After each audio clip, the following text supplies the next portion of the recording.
Ada 4 pilar yang harus dipenuhi menurut perspektif atau pandangan hukum Islam, sehingga perkawinan itu akan sehat, pernikahan itu akan sehat. Pilar yang pertama adalah pilar kesadaran bahwa hukum perkawinan adalah hukum berpasangan atau zawaj. Hukum berpasangan atau hukum zawaj ini di dalam Islam sudah sangat populer. Dan ini menjadi satu tonggak, menjadi satu pilar yang penting dari perkawinan itu. Karena setiap orang, setiap kita harus menyadarinya bahwa kita memang sudah dipasangkan dengan jodohnya, dengan pasangannya, dan itu memang sudah diatur oleh Allah. Untuk segala sesuatu pun di dalam hukum Allah sudah ditentukan berpasangan. Jantan dengan betina, laki-laki dengan perempuan, dan seterusnya. Itu semua ada di dalam hukum berpasangan yang disebut dengan hukum zawaj. Maha suci Allah, Dia dat yang sudah menciptakan segala sesuatu itu berpasangan. Dan hukum berpasangan mencakup dan meliputi seluruh ciptaan Allah. Subhanalladzi khalaqal azwaj kullaha mimma tumbitul ardu wa min anfusihim wa mimma la ya'lamun.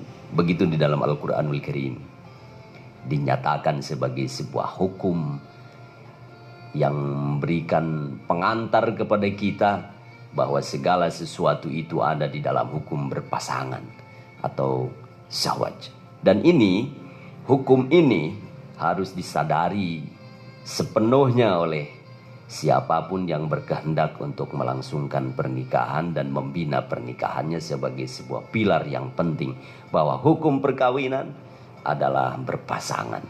Jadi memang sudah dipasangkan oleh Allah. Khalaqal azwaja kullaha. Dia Allah Maha Suci, yang Maha Suci itu telah menciptakan segala sesuatu itu berpasangan. Khalaqal azwaja kullaha. Dia menciptakan segala sesuatu itu berpasangan. Ini adalah kaidah yang penting dan satu pemahaman yang mendasar berkenaan dengan pilar yang pertama dari perkawinan yang sehat menurut pandangan hukum keluarga Islam. Yang kedua, pilar yang kedua adalah perlu dipahami dengan pemahaman yang memadai bahwa pernikahan menurut hukum Islam adalah perjanjian yang kokoh, perjanjian yang kuat, perjanjian yang tidak bisa digoyahkan dan tidak bisa dirontokkan atau diruntuhkan dengan begitu saja. Kenapa? Karena dia adalah perjanjian yang luhur, kuat, dan kokoh. Yang disebut di dalam Al-Quranul Karim, perjanjian pernikahan adalah mitsaqan ghalidha. Hal ini tertulis di dalam Al-Quranul Karim surah An-Nisa ayat 21, bahwa pernikahan atau perkawinan yang dilakukan oleh kita, oleh manusia dengan pasangannya itu adalah sebuah janji yang kokoh, sebuah perjanjian yang kuat yang tidak bisa dirontokkan dan digoyahkan dengan begitu saja, karena begitu kuatnya ikatan itu yang disebut dengan mitsaqan ghalidha. Dengan begitu maka tidak bisa kita dengan mudah mematahkan,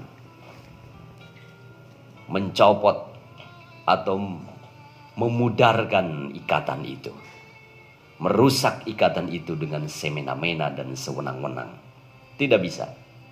Baginda Rasulullah Muhammad SAW mengatakan di dalam sebuah hadisnya yang berkenaan dengan bagaimana kekuatan perjanjian pernikahan itu sebagai sebuah mitsaqon ghalidhon, sehingga tidak bisa dianggap sesuatu yang remeh-temeh dan dengan mudah dibongkar pasang atau bahkan menyerempet kepada hal-hal yang bisa mengganggu atau merusak dan memudarkan ikatan itu pun gak bisa, tidak boleh. Ada 3 hal kata Nabi, kata Baginda, yang jika dikatakan dengan sungguh-sungguh maka itu akan terjadi. Dan jika pun dikatakan dengan tidak sungguh-sungguh, dengan main-main, itu juga akan terjadi. Salasun jidduhunna jiddun wa hazluhunna jiddun, kata Baginda. 3 hal yang jika engkau katakan dengan sungguh-sungguh maka itu terjadi, dan jika pun dikatakan dengan tidak sungguh-sungguh itu terjadi. Apa itu? An-nikahu wat-talaku war-ruju'. Nikah, tolak, dan rujuk. Jadi jangan pernah gegabah mengatakan engkau aku cerai atau kata-kata tolak. Karena jika itu dikatakan dengan sungguh-sungguh itu terjadi. Dan jika pun dikatakan dengan main-main itu terjadi. Betapa Islam, betapa hukum Islam sudah memberikan aba-aba untuk bisa menjaga diri dari perkataan yang bisa membawa konsekuensi dan akibat hukum.